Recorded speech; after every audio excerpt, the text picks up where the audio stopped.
Und bitte die Screens schließen, Laptops zu, also nicht kleine, die anderen. Laptops bitte zu. Hallo, ich bin Patrick von Reth, ich bin Student Partner in Basel.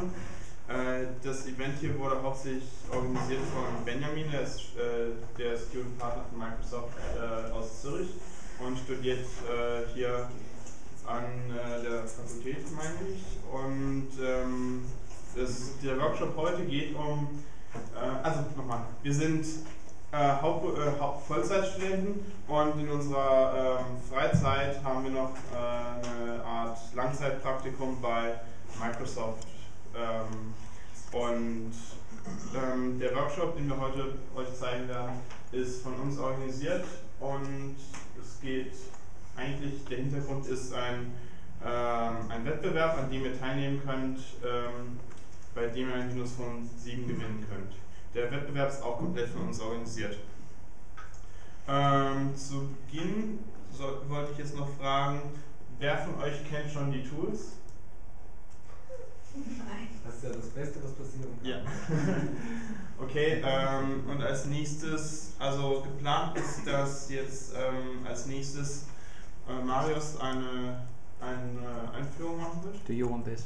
No. Okay.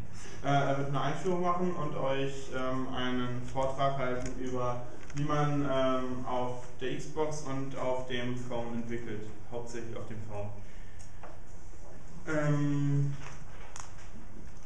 Danach wäre geplant, dass wir eine halbe Stunde Pause machen oder eine Viertelstunde und dann würden wir euch noch das Tool ein bisschen vorstellen und euch die Runde 1 des Wettbewerbs zeigen, bei dem ihr eine Webcam gewinnen könnt. Und danach ist geplant, dass ihr eventuell da versucht, das eine Viertelstunde, eine halbe Stunde mal anzugucken und dann den Rest daheim zu Ende bringt.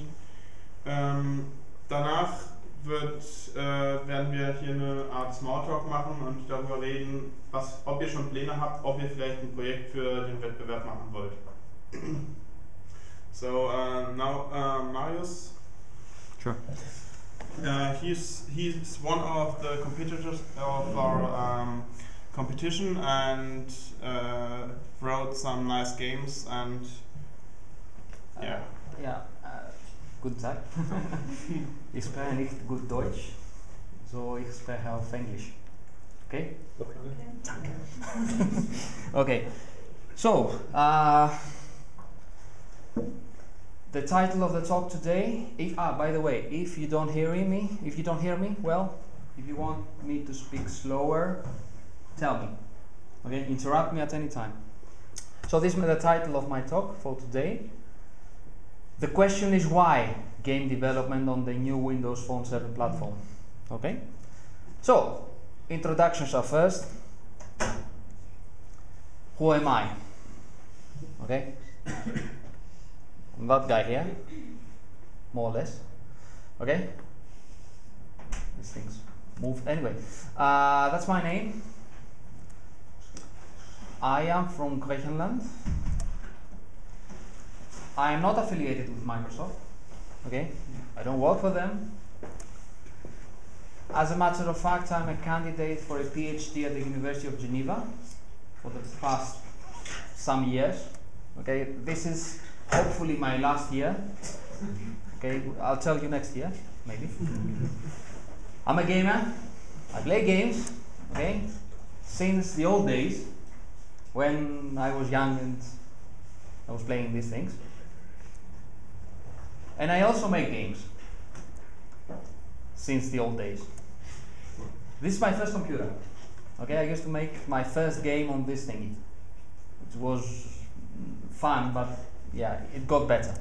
Anyway, so right now I'm making games, not exclusively, but I would say for the past months exclusively for the Windows Phone 7, because I will give you a few reasons. That's the whole point of the talk, actually.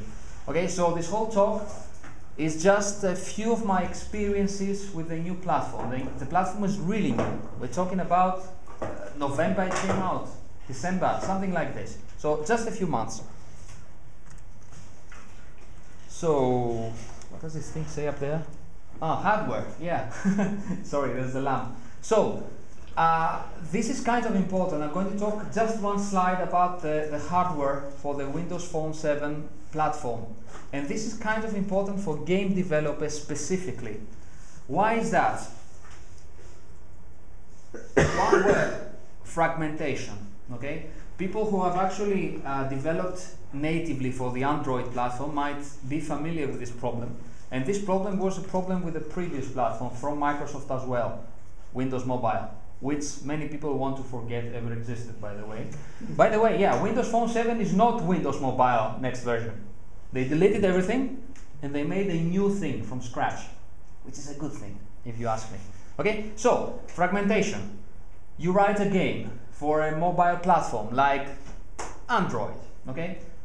What kind of phones do your customers or your gamers have? You don't know, it's a problem. Some people have powerful phones. They have good CPUs, they have good resolutions on the screen, they have fast GPUs, they have stuff. Other people don't. So you have to think about most possible scenarios. And for a PC, for example, there are ways of doing this quite easily. There are many ways to do this. But for a phone, you want to get phone games out and sell them and make new ones because it's a fast-growing platform. You cannot really, work a lot on this. So one of the good things that Microsoft did on Windows Phone 7 platform is that they have actually forced manufacturers to follow this. So when you write a game for Windows Phone 7, you know for sure that you have all these things as a minimum. Okay? You don't guess, you know you have them. You're absolutely sure you have this screen resolution at a minimum. You know you have a camera. So you can make a game that uses a camera and you are 100% sure that this will work on every Windows Phone platform phone out there. That's a big plus. Okay? So you know you have all these things. This is not for one phone, it's for all phones. Apple, of course, that makes the iPhone, So you know what's on the iPhone because there's the iPhone, okay? It's one thing. So when you make games for the iPhone, you also have this plus. I told you I'm not working for Microsoft. Okay? So that's all you have. You know you have these hardware buttons, for example. As a game developer, you only have access to program the back button from these three. The other two are hard-coded. You cannot change their behavior. Okay? But you know you have a back button. So when you make your menu structure, you know you have a back button that every phone has, and you press it and it has to go to the previous screen of the menu. Okay? Different phones, minimum stuff that you have as a games developer. So, XNA. I was told that some of you have some experience with XNA, which is cool, because I'm going to give you some information about XNA in general and tell you why it's good if you have seen XNA before. So, what is XNA? XNA is a set of tools specifically for game development. This is really cool. Okay, so if you make games, you can use C++. Sure. You can use C#. Sure. But when you have a platform, when you have a framework, a set of tools, and a runtime environment that is specifically made for games, you get perks, you get bonuses. Always a good thing. Okay? And another good thing, Windows Phone, the Xbox 360, the same set of tools, the same runtime environment, and Windows. Okay? That's interesting. I will show you an example in just a second.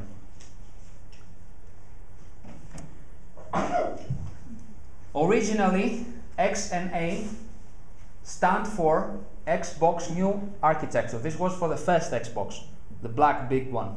Okay? Now they have the black small one. Anyway. Now for the Xbox 360 they actually changed the name. This is just a funny thing, not useful. Now they actually call it XNA. Is not an acronym. This is true, I didn't make this up. Okay? And as you can easily understand, this is recursive. So XNA is not an acronym. Okay? So, is it any good? One might ask. I have developed in many platforms and many different architectures, and I've developed for the Amos Basic for the Amiga. I've made games for previous phones. I have made games for this stupid 8-bit computer you just saw before. Okay, for all the things I have seen personally, the XNA has given me the most useful tools to make games specifically. Okay, for me again, if you want to develop games, I mean, not use a platform. I was also told that you are using Unity a lot. Okay, so Unity is very nice, of course. It is a bit higher level. It gives you more stuff, and it's more or less specific. Okay, I've never used it. I've just seen how it's being used. This is a bit lower level, so you actually write lots of code, but it gives you so many tools that for me again, it's the best games development platform ever. Okay? Why? First, C#. I love C#. I've discovered it quite recently, about 2 years ago, something like this. I don't even know when it came out. I love it. .NET, so many libraries, so many easy stuff. The tools are free. If you want to start developing something, you can do it right away. So they have a version for the Visual Studio called Visual Studio Express, which is completely free. So you get 2 files, you install them, you're done. You have everything set up for you. The libraries go with the .NET, but the XNA as well. And the documentation. This is important. Microsoft has been a software company since ever. Okay, so they do document their libraries, they document their functions. It's a good thing when you're learning. Okay? The question continues. Is it any good? Okay, let's see. This is what I talked about a little bit before. If you have ever worked with XNA for the Xbox 360, you actually know most of the things you need to know to make a game for the phone right now. Of course, there are a few differences. Makes sense. Okay, you had a gamepad, now you have a touch screen, for example. You had the screen resolution of Full HD or 720p HD. Now you have a slightly smaller resolution, specific but smaller. You also have cool stuff like an accelerometer, touchscreen. Very cool stuff to use, so you can actually think about things you can do with the new things based on a game you have previously made, maybe, for the Xbox. So you could, in theory, and in practice, I'll show you, but in theory, because you have to change a few things, like I said, you could take a game that you have already built for the Xbox using the XNA and transfer it in a day. In 1 day, you can get the same game. And of course, you can put this on Windows as well. It's the exact same thing. So, as an example, the question is if you want to see, if you want to see what this is like. Let's see how I do this. Yes. So this is Visual Studio. I'm not going to show you too much stuff now. I'll show you stuff in a minute. All right? So, this code here, this is it. Okay, it doesn't do much, but what's interesting about this, let me show you. This is the code for the phone. Okay, so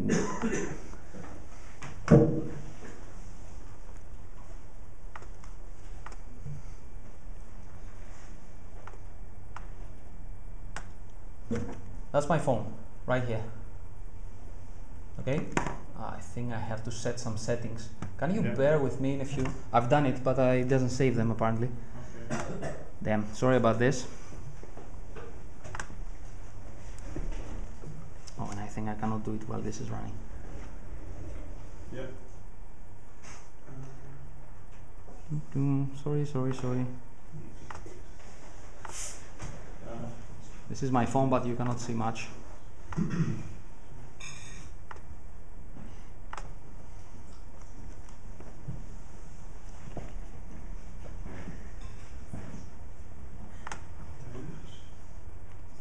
Oh, that's better.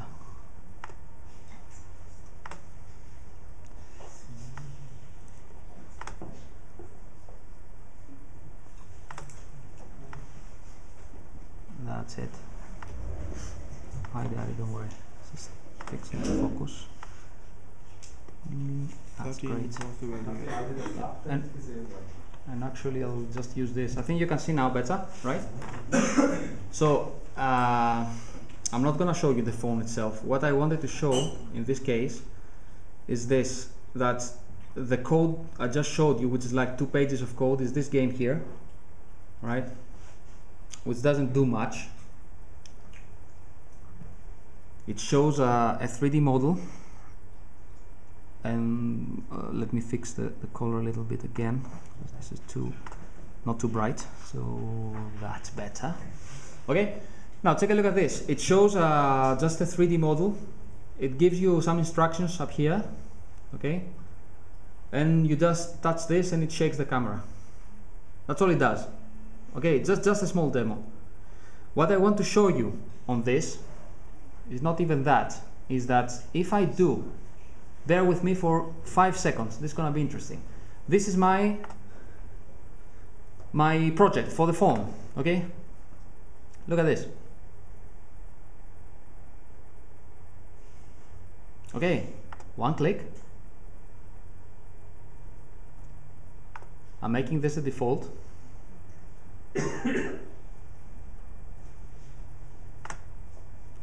And I'm compiling. Of course, this is just an example, right?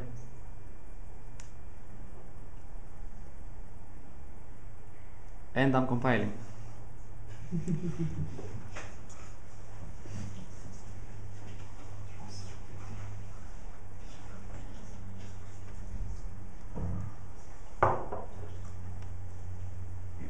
So I didn't change anything, right?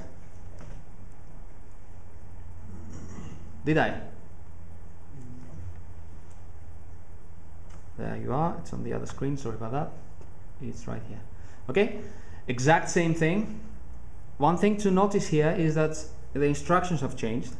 I didn't change anything. It did. Okay? And of course, I don't have a touch screen, so now I'm using, it says A and X. If I actually did the exact same thing for the Xbox, I could use the joypad with the A and the X buttons. On Windows, I just press A or X, which is funny, but anyway, I do the same thing. I get better performance, maybe, because I have a better GPU on this one, but I'm getting the same thing. Now, how did the instructions change? It's the same source code. Very easy. All you had to do is this.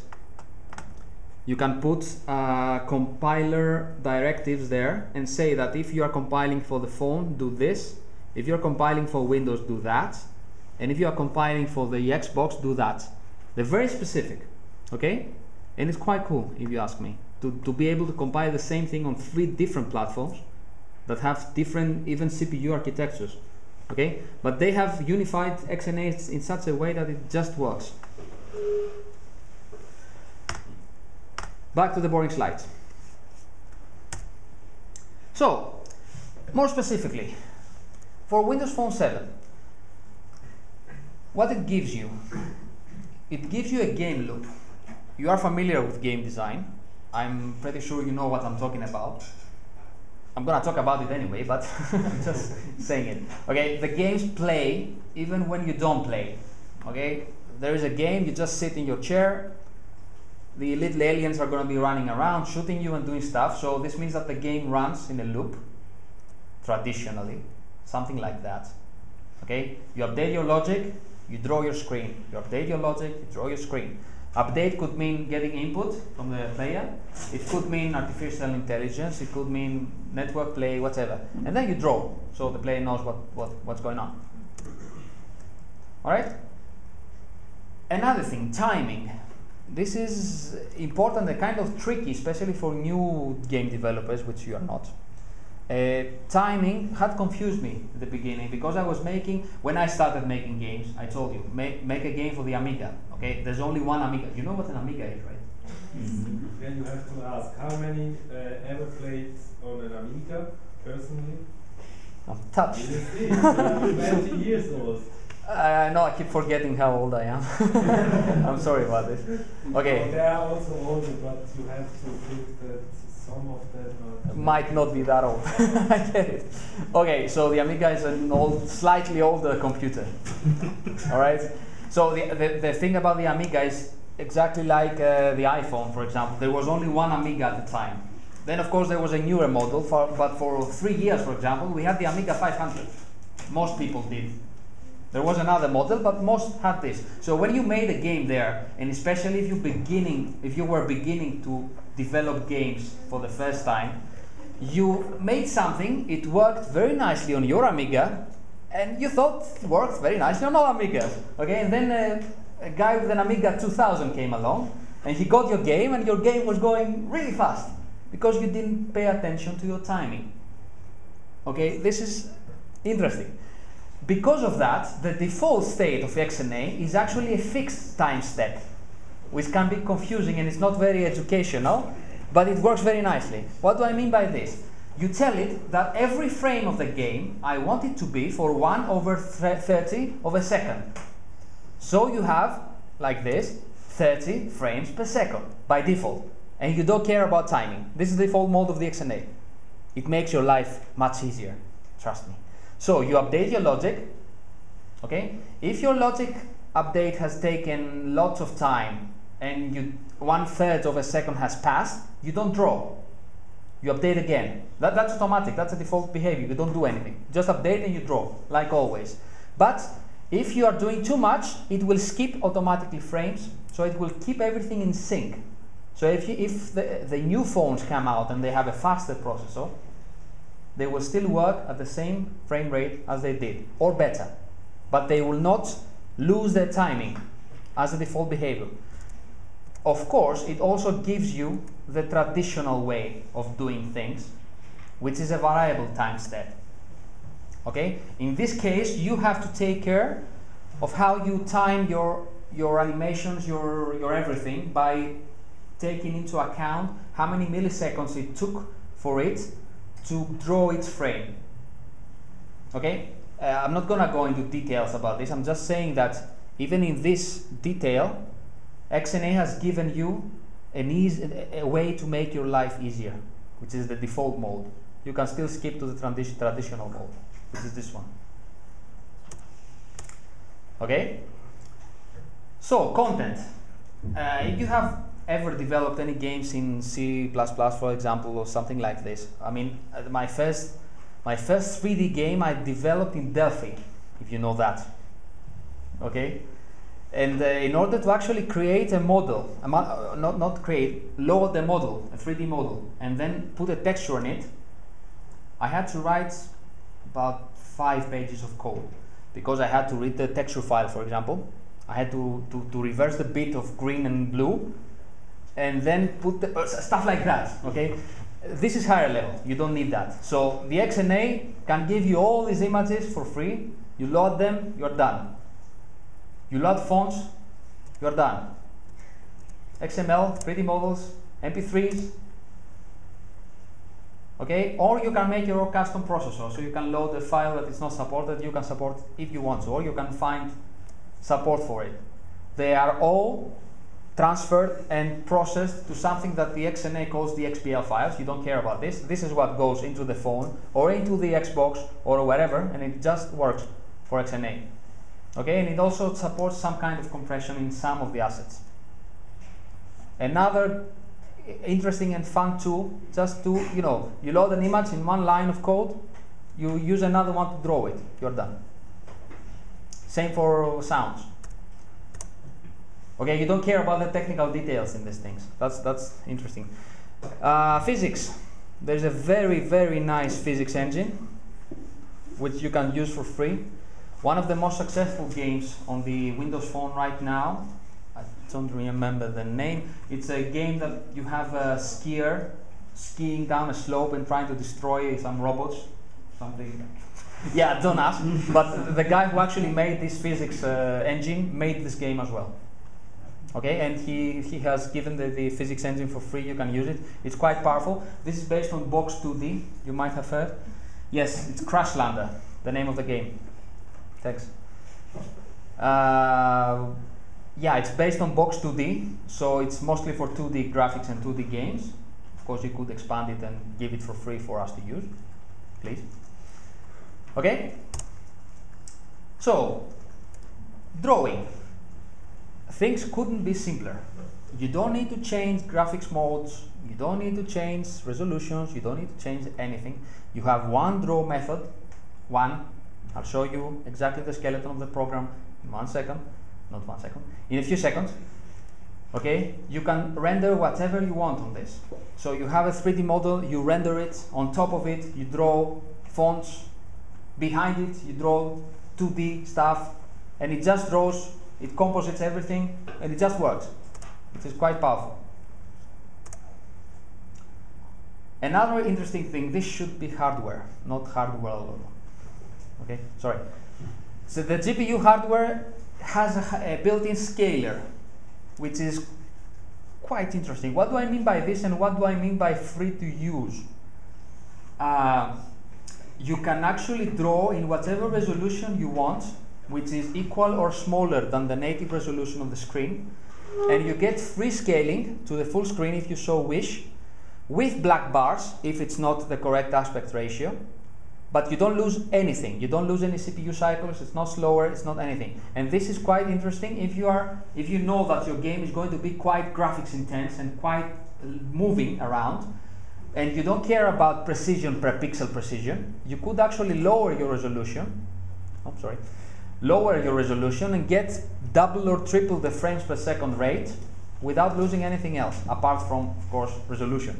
Okay? And all you have to do is set the resolution to whatever you want, okay? From 240 to 240 up to the maximum right now.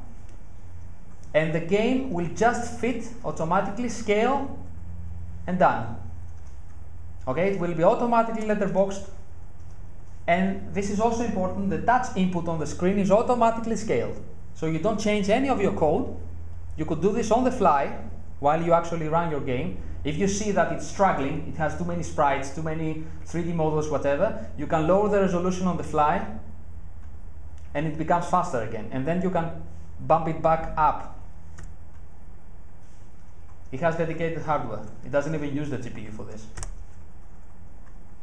And it also has a very nice quality filter. It's better than bilinear.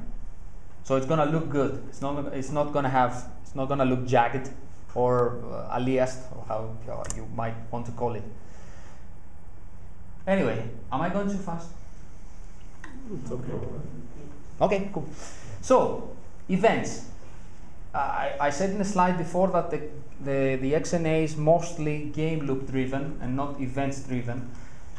What I meant by events, when you actually develop a classical GUI application, GUI application, it doesn't do anything. It just waits for you to do something, so it responds. So you put 3 buttons and you wait. When the user clicks one button, you do something. You respond. This is an event. Okay?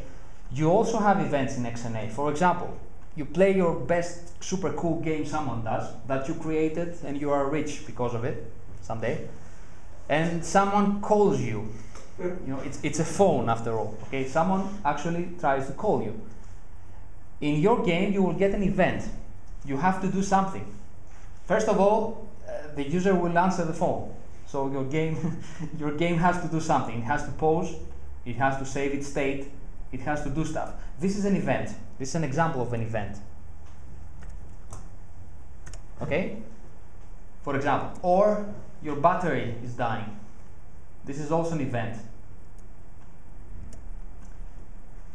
This is how you would just as easily handle an event. Okay? When someone is calling you, you get a deactivated event. All you have to do is say that when my phone gets a deactivated event, I want to run this function. That's how easy you handle things. Okay? And of course I have these things. The, how are they called? Compiler directives or pre-compiler or something.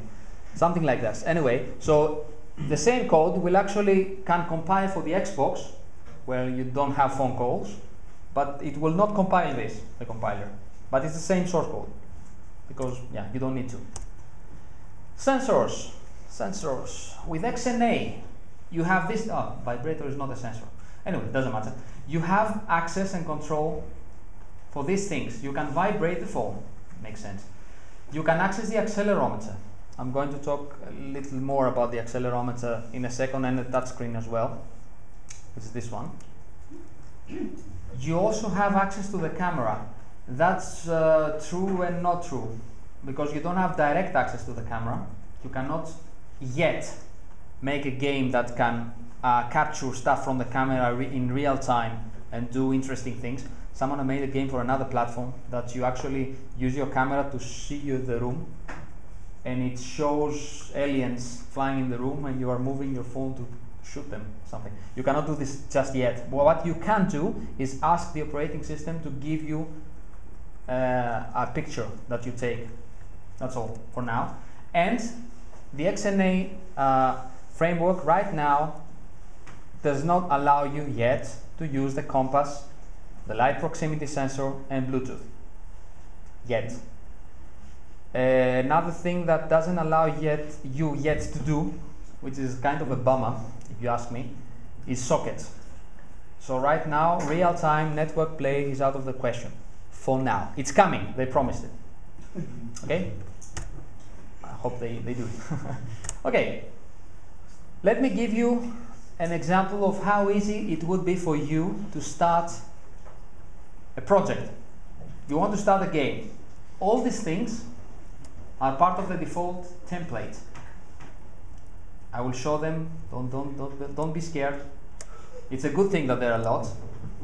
Okay? So you get all these things as you start, and this is the structure of your game. So you know that's going to start. It's going to use the initialization function first. It's going to load whatever content you want second, and then it's going to do the loop, the game loop, and when you're done, it will unload the content if necessary, and done. Okay, let me show you something.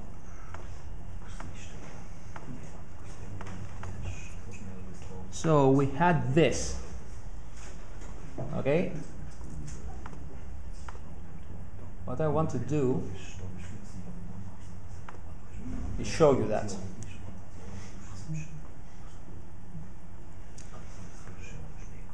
Okay, Windows Phone game, boom.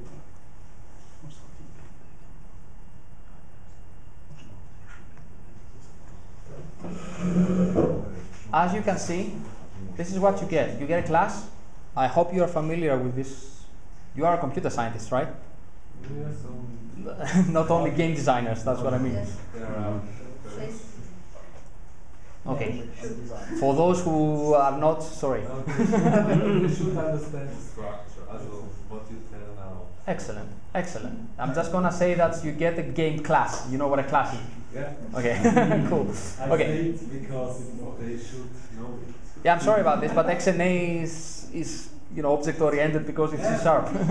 Okay, so you get your game class. It derives from a game object, which is cool. Okay, so you get your constructor that actually creates your graphics object. It creates your content directory, which is right here. So this is, I just clicked new game, right? Nothing else. It creates what I told you before, that I want 30 frames per second by default, and also it gives you a comment to tell you about this. Okay, this is your initialization. You might want to, whatever, initialize your menu structure or whatever here. You load your content, your sprites, your sounds, your music, whatever. This is your update function, and this is your draw function, and that's it. Okay, I showed you before what this means. You update your logic, your AI, or whatever, and you draw. You don't call these functions. Okay, they're being called by XNA, by the game object. The game object calls them when it needs to do that. So you don't care about this. I showed you how this goes. You just update your stuff, you draw your stuff, you're done. Okay, so this compiles as a game right now. What you also get with this thing is a very nice emulator of the whole phone. And the interesting thing about the emulator, which is here somewhere,